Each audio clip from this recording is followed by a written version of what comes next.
yang akan kita kaji, yakni hadis di sini hadis nomor 35. Bismillahirrahmanirrahim. Qala al-mu'allif rahimahullah wa nafa'ana bihi wa bi ulumi wa bi asraril barin amin ya rabbal alamin. Wa anhu ladan riwayataken saking Abi Hurairah. Anhu niku balik ten hadis kala wingi Abi Hurairah. Wa anhu ladan riwayataken saking Abi Hurairah idastai qada ahadukum min naumihi fala yaghmis yadahu fil ina'i hatta yaghsilaha thalasan fa innahu la yadri aina batat yadahu muttafaqun alaih. Idastai qada ing dawuh idastai qada ari kalane tangi. Idastai qada ari kalane tangi sapa ahadukum salah siji sira kabeh min naumihi saking turune ahadukum, min naumihi saking turune salah siji ira kabeh, fala yaghmis mongko ojo nyelukno, fala yaghmis mongko ojo nyelukno sapa ahadukum yadahu ing tangane ahadukum, dicelukno wonten pundi? Fil ina'i ing dalem wadah, fil ina'i ing dalem wadah, hatta yaghsila hingga basuh sapa ahadukum ing yak, hatta yaghsila hingga basuh sapa ahadukum ing yak salasan kelawan pinten, salasan kelawan pinten. Fa innahu krana satemene ahadukum, fa innahu krana satemene ahad iku layak dari orang ngerti sapa ahadukum aina batat ing dalem endi-endi suwengi-wengi, aina batat ing dalem endi-endi suwengi-wengi atau ing dalem endi-endi nginep apa ya dulu tangane ahadukum. Muttafaqun alaihi utawi hadal hadis iku den sepakati apa alaihi ing atase hadis ini muttafaq alaih antara Imam Bukhari dengan Imam Muslim. Disepakati keduanya meriwayatkan hadis ini dari sahabat Abi Hurairah, hadis sahih. Wa hadza utawi hadis iku lafzu muslimin lafate Imam Muslim. Cuman lafaz hadis ini punyaannya Imam Muslim. Dan Imam Bukhari botennya lafate. Jadi sama dari Abi Hurairah, cuman lafaznya beda antara Imam Muslim dengan Imam Bukhari. Kalau Imam Bukhari bukan fil ina'i, fala yadkhul yadihi fil wadi'i hatta yaghsilaha. Gak ada alasan dan Bukhari. Jadi bukan fil ina'i tapi fil wadi'i, fi wadi'i. Bukan salah saya. Dan apa soal Bukhari.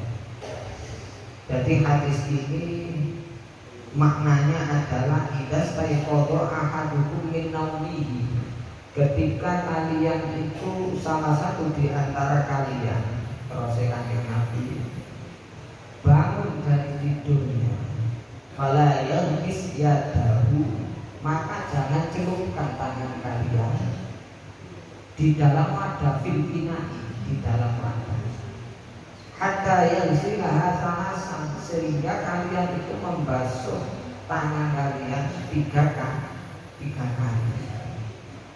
Alasannya apa? Karena fa innahu la yadri aina batat yadihi, karena salah satu di antara kalian itu ketika tidur tidak tahu di mana ketika tidur itu tangannya itu ngapain, aina batat yadi, layadi aina badat yadi, tidak tahu kemana aja tangan itu merayai yang pundi mau, istilahnya mau gampangan tayangan yang pundi mau nggak ngerti. Cuman bahasanya itu halus, aina badat yadi, tidak tahu kemana aja tangan itu.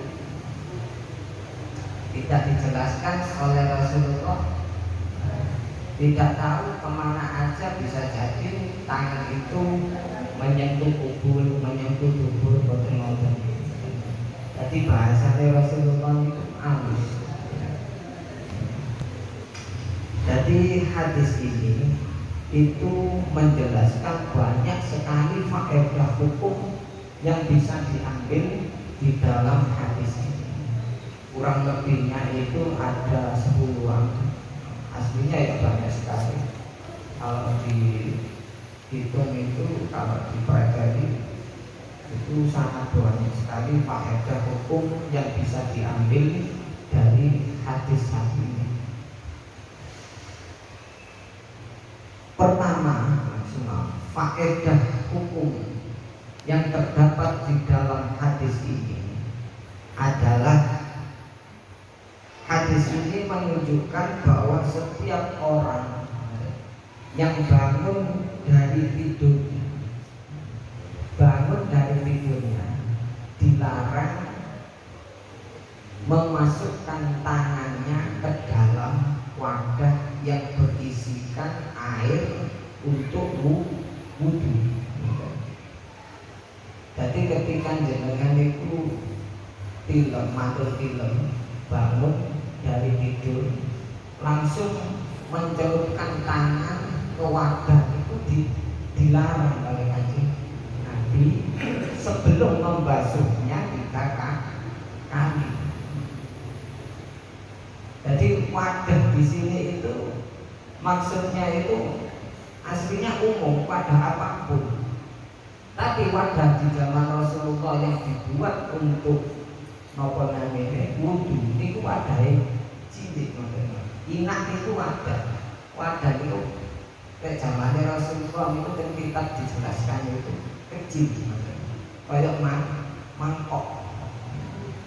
Otomatis kalau kecil itu kan sedikit, airnya itu kurang dari 2 kolam. Maka dari itu dilarang oleh Rasulullah memasukkan langsung tangan kita ketika bangun dari tidur ke dalam wadah yang berisikan air. Jadi larangan ini memang ada 2 pendapat di dalam mensikapi tangan yang dimasukkan ke dalam wadah ketika bangun tidur itu. Kalau pendapatnya Imam Ahmad, dan juga diikuti oleh sebagian ulama, ya gak banyak, sebagian kecil yang mengikuti pendapat Imam Ahmad itu, Ahmad bin Hanbal maksudnya, bahwasanya larangan di dalam hadis ini adalah menunjukkan haram, diarahkan kepada haram, karena asal dari larangan. Tempat itu kan ada kata fala yahmis, maka jangan kalian celupkan yada, jangan kalian celupkan tangan kalian. Itu kan larangan, jangan celupkan, itu kan larangan. Nah, kalau larangan itu hukumnya adalah, hukum asalnya adalah tahrim, haram. Itu menurut Imam Ahmad. Berbeda lagi kalau menurut Imam Syafi'i, Imam Malik, Imam Hanafi, atau pendapat jumhur ulama. kebanyakan para ulama itu mengarahkan larangan menyelupkan tangan ketika bangun dari tidur itu diarahkan kepada bukan haram tapi makruh. Makruhnya makruh tanzih. Artinya apa? Makruh tanzih itu ketika dilakukan ya berdosa. Ketika dilakukan berdosa ya, makruh tanzih. Ketika tidak dilakukan dapat pahala. Gak sampai haram, makruhnya itu tanzih, gak sampai haram.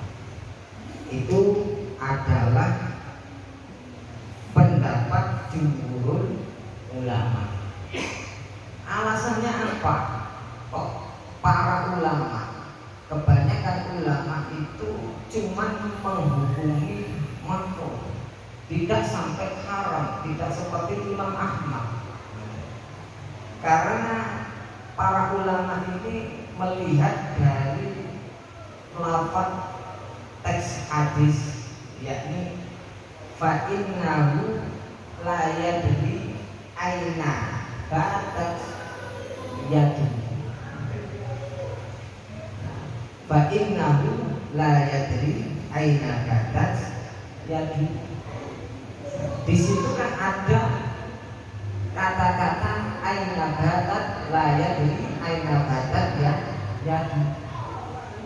Karena sesungguhnya kalian tidak tahu kemana aja tangan itu ketika kalian tidur. Ketidaktahuannya ini adalah bentuk keraguan. Sebenarnya tiang film kan boten semerap. Karena keraguan tersebut tidak tahu tangan itu kemana aja ketika tidur, maka dianjurkan untuk membasuhnya sebelum memasukkan ke dalam wadah. Maka makruh ketika kita bangun dari tidur langsung kita masukkan tangan kita ke dalam wadah yang berisikan air sedikit.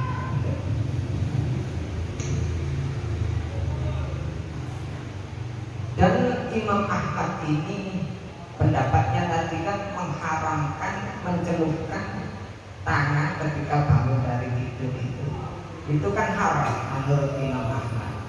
Dan keharamannya itu hanya berlaku pada tidur malam. Nek siang enggak. Nek siang cuma makruh. Nek siang cuma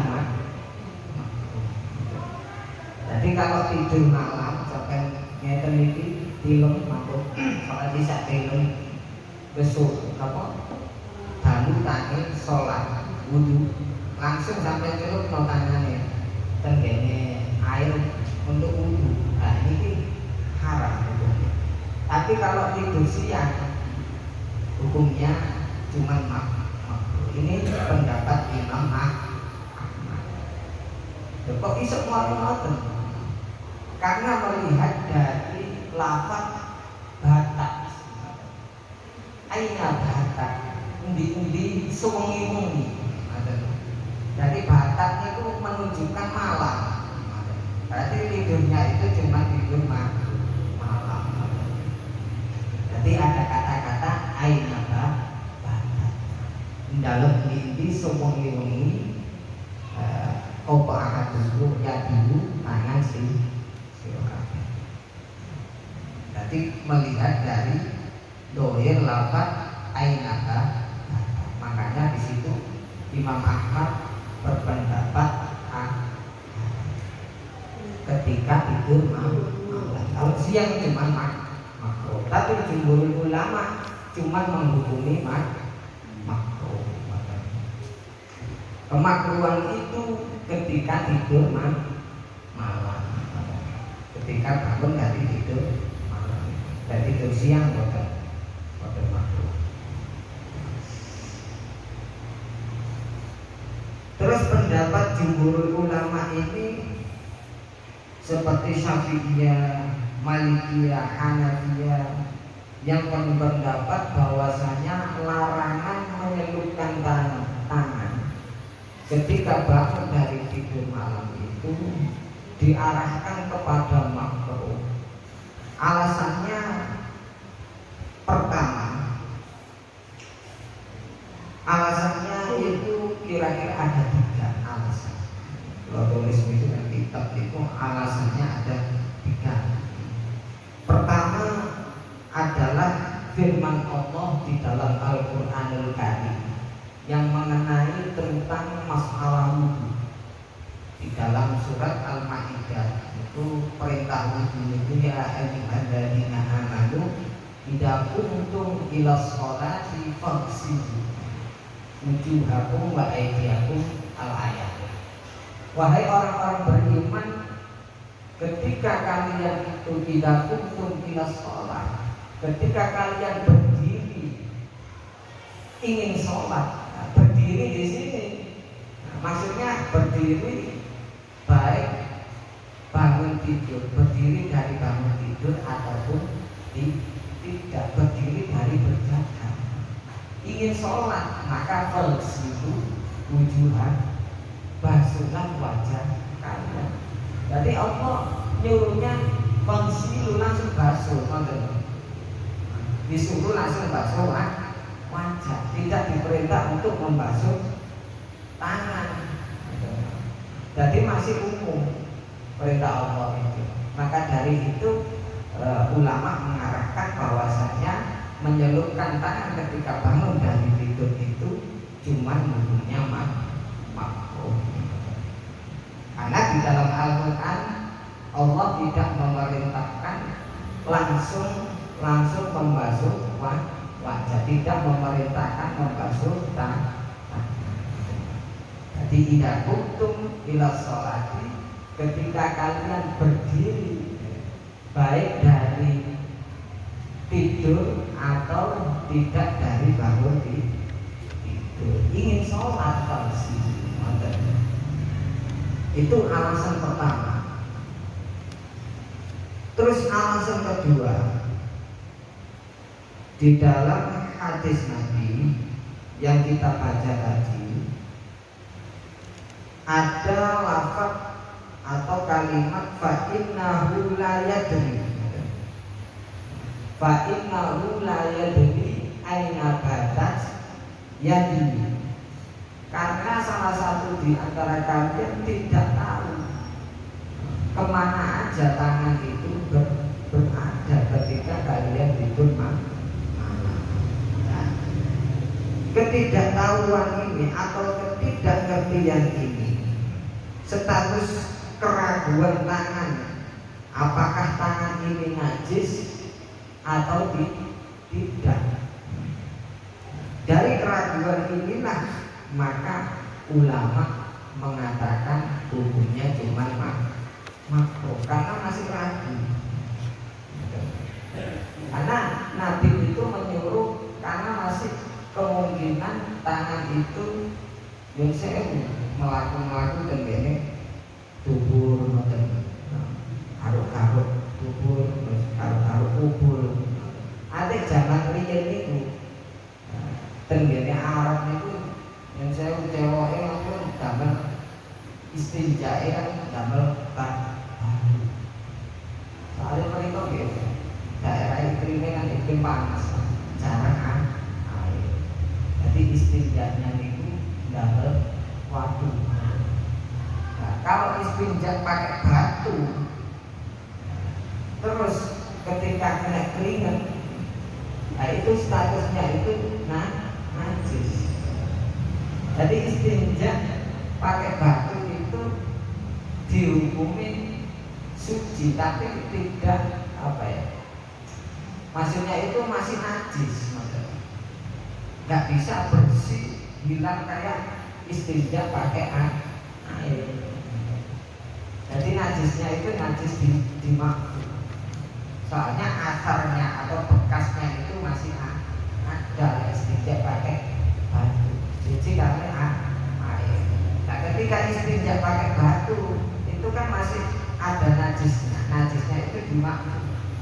Nah, ketika kena keringat otomatis najis. Nah, ketika tidur kemungkinan di sana kan panas, nonton AC nih, kemeringat nggak tuh masih berdiri, kemeringat, otomatis buburnya itu. Nah, ketika tidur nggak tahu tangan ini garu-garu di mana. Kalau garu-garu di situ otomatis kan najis tangan ini. Nah, ketika bangun najis dimasukkan ke dalam air mau wudhu. Nah, airnya posisinya di wadah yang sedikit langsung najis. Dari keraguan itu nggak tahu kan kita apakah tangan kita ini najis atau enggak. Memang al-aslu fil asya itu asal dari sesuatu itu kalau kita ragu apakah ini najis ataukah suci, asalnya itu ya dikembalikan kepada asal yaitu suci. Kalau kita ragu ini suci atau najis, berarti suci dan najis. Kalau kita dari keraguan itu, maka ulama menghukumi adalah cuman makruh. Berbeda kalau kita yakin tangan kita kena najis, kita yakin ya nggak boleh langsung dimasukkan, ya wajib dibasuh hukumnya. Kalau langsung masukkan ya jelas haram karena kita tahu yakin tangan kita najis. Ini termasuk ya ada hubungannya dengan hadis-hadis yang kemarin awal-awal ini masalah air itu. Al-ma'u tahur la yang disuci. Air itu suci mensucikan, tidak ada sesuatu apapun yang bisa menajis. Nah, ini ada hubungannya juga dengan hadis ini nanti. Nah, melihat dari faedah hukum. Terus alasan yang ketiga, kenapa jumhur ulama itu menghukumi cuman makruh? Dihukumi cuman makruh, kita bangun tidur langsung nyelupkan tangan kita ke dalam wadah itu dihukumi makruh. Kenapa? Alasan ketiga adalah di dalam hadis Nabi yang diriwayatkan oleh Imam Bukhari. Diriwayatkan Imam Bukhari ini dari sahabat Ibnu Abbas. Ketika itu sahabat Ibnu Abbas ini menginap di rumah Rasulullah, tidur bersama Rasulullah. Nah, ketika tidur itu Ibnu Abbas melihat Rasulullah bangun dari tidurnya, langsung mengambil wadah yang berisikan air untuk wudhu. Rasulullah bangun mau sholat wudhu, mengambil wadah kecil ngoten niku mangkok, mengambil wadah kecil untuk wudhu. Rasulullah langsung nyelupkan tangannya, dilihat oleh Ibnu Abbas. Rasulullah itu wudhunya langsung nyelupkan, ngoten dibasuh.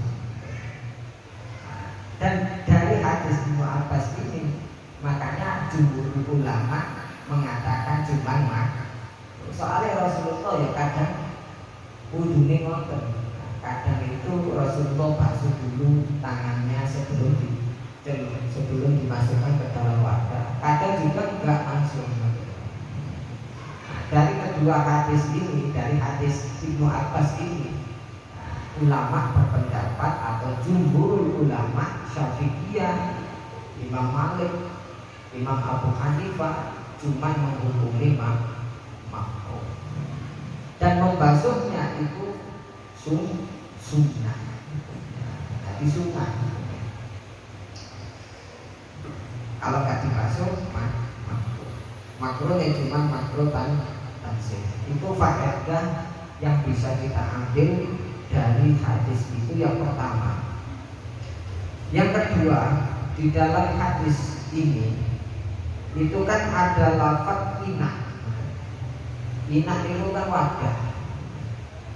Maksud dari wadah ini wadah yang dipergunakan Nabi untuk wudhu.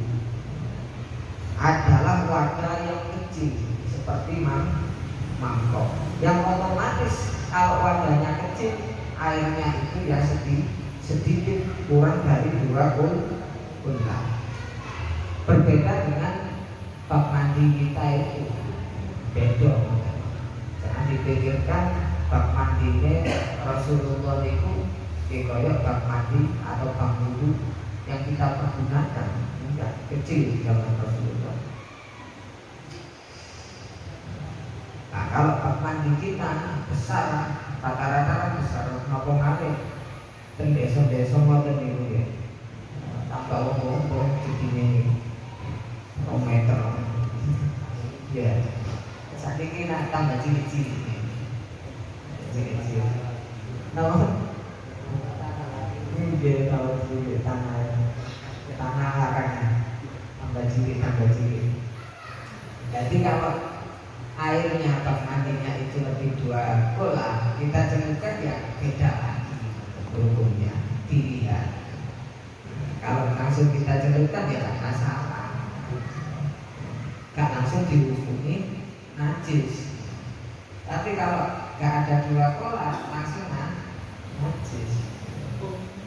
Maka dari itu disuruh Rasulullah membasuh tangannya terlebih dahulu sebelum memasukkannya ke dalam wadah. Yang ketiga, faedah hadis yang bisa dipahami dari hadis yang kita kaji ini adalah di dalam hadis itu kan ada lafaz ina, fi ina'i ahadikum, fil ina'i. Fala yahlis yadahu fil ina'i. Janganlah kalian memasukkan tangan kalian di dalam wadah. Dohir lafaznya wadah. Itu wadah apapun. Ini kalau melihat hadis yang diriwayatkan oleh Imam Muslim. Tapi berbeda dengan hadis yang diriwayatkan oleh Imam Bukhari. Lafaznya itu beda. Sing kita baca ini lafaznya Imam Muslim. Kalau Imam Bukhari ngeten, fala yahlis falyaghsil yadahu qabla an yudkhilaha fi wudu'i. Falyaghsil yadahu. Asalnya idza staiqadha ahadukum min naumihi falyaghsil yadahu qabla an yudkhilaha fi wudu'i. Ketika kalian itu bangun dari tidur kalian, maka basuhlah tangan kalian sebelum memasukkannya ke dalam waduk. Waduk itu air wudhu, wadah yang ada air wudhu. Lebih khusus kalau di redaksi hadis Imam Bukhari. Tapi Rasulullah itu kadang-kadang itu wudhunya itu di bak mandi. Jadi bak mandi ini Rasulullah gak foto kali. Bak mandi ini pulau dengan itu ya. Dia nggak ada 2 kolam bak mandi yang kecil. Bak kecil waktu itu. Sedikit lah. Waktu kayu. Nah, kadang Rasulullah itu wudhunya juga di bak mandi. Cuman bak mandinya itu nggak sampai 2 kolam. Nah, ketika dimasukkan ke dalam wadah itu, bak mandi itu, tangan mau wudhu, ya otomatis najis karena nggak sampai 2 kolam. Berbeda dengan wadah-wadah atau bak mandi yang ada di sekitar kita, di rumah kita itu rata-rata kan besar-besar 2 kolam. Tapi kalau kita langsung celupkan ya nggak masalah, nggak ada hukum makruh. Terus faedah hadis yang nomor 4 yang bisa kita ambil dari hadis ini adalah ketika ada najis yang mengenai air sedikit, maka otomatis air itu dihukumi najis. Karena itulah Nabi melarang kita itu untuk memasukkan tangan kita ketika bangun dari tidur kita untuk wudu kalau airnya itu sedikit. Tapi sebaliknya kalau air itu banyak, kita masukkan ke dalam wadah itu, maka tidak langsung air itu dihukumi najis. Nah, jadi melihat apakah berubah atau tidak. Kayak hadis-hadis sing dhisik iki. Nah, sing hadis-hadis piye iki lho masalah air iki. Sini dengan ini. Nggih. Al-ma'u tahur layan jisuri saya ilama ghayya raqabuhu awrihu awlau murubin. Air itu suci mensucikan, tidak ada sesuatu yang menajiskannya kecuali ilama ghayya launuhu ta'muhu awri. Itu hadis. Terus yang kelima, faedah yang bisa kita ambil dari hadis itu adalah menurut Imam Nawawi di dalam kitab Majmu', Imam Nawawi yakni Imam Mujtahid, termasuk Mujtahid Madhab, itu berpendapat bahwasannya kemampuan memasukkan tangan ke dalam wadah itu yang berisi air yang sedikit ketika ada keraguan apakah tangan ini suci atau najis, tidak melihat apakah bangun dari tidur malam atau bangun dari tidur siang. Pokoknya tangan ini ragu. Misalkan kita bersih-bersih, sampai bersih-bersih macam bersih-bersih nopo tangan, bersih-bersih terus arep wesul dicelupno sampai ragu iki najis apa enggak ya tangan ini, suci apa najis. Nah, ketika ragu ngeten iki, maka makruh hukumnya langsung dimasukkan ke dalam air kecil, tapi disuruh untuk membasuhnya tiga kali. Di sini saya ikut.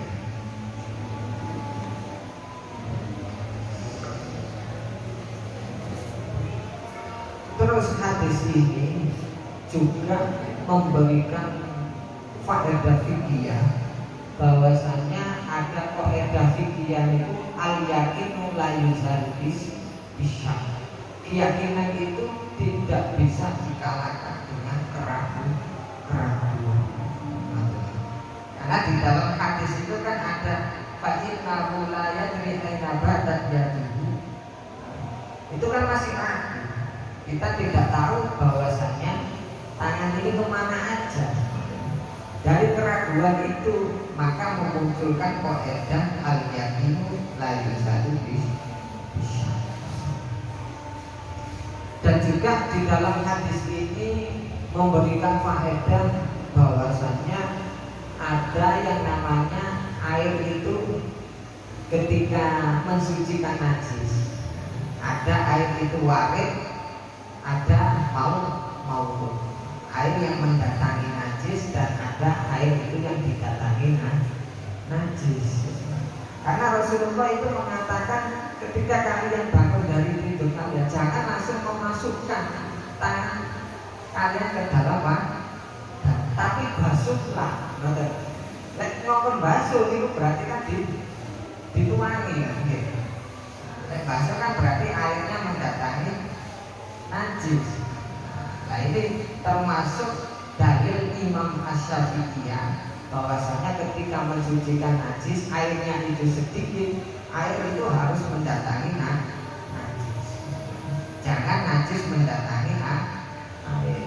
Kayak mencuci ngoten itu tebak terus dikai banyu terus dileboni klambi najis ya, jadi najis. namanya pakai air yang ada di bak.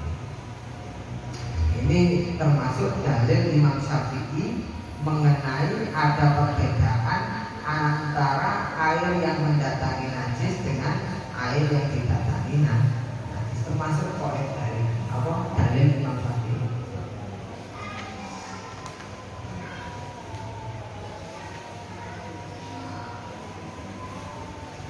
Terus hadis ini juga menunjukkan bahwasannya di dalam menghilangkan najis itu sunnahnya itu dibasuh 3 kali. Nah, kembali kan ada kata-kata hatta yalsilaha salasa. Jangan masukkan sehingga kalian itu membasuh tangan ini 3 kali. Dibasuh 3 kali itu termasuk sunnah. Yang wajib itu basuh najis itu 1 kali. Karena di dalam Sahih Bukhari, lafaznya Imam Bukhari nggak ada salasa, nggak ada kata-kata salasa, tapi basuhlah tanganmu. Artinya kalau nggak ada, ya diarahkan kepada 1 kali. Kalau 1 kali sudah bersih suci ya sudah. Kalau 1 kali dibasuh langsung suci, langsung bersih ya. Suci otomatis, cuma ditambahi 2, 3 itu hukumnya sunnah. Nah, hadis ini juga menjadi dalil menolak pendapat ulama yang mengatakan menghilangkan najis itu dibasuh 7 kali. Baik najis itu najis muhollato ataupun najis yang lainnya. Najis muhollato itu 7 kali ya. Nah, itu disamakan dengan najis muhollato, najis-najis yang bukan muhollato, najis babi celeng yang bukan itu basuhnya juga menghilangkannya itu dibasuh 7 kali. Hadis ini menolak pendapat ulama yang mengatakan menghilangkan najis selain muhollato itu harus dibasuh 7 kali. Ini dalil ulama yang mengatakan bahwasanya menghilangkan najis itu sunnah 3 kali dibasuh. Bismillahirrahmanirrahim.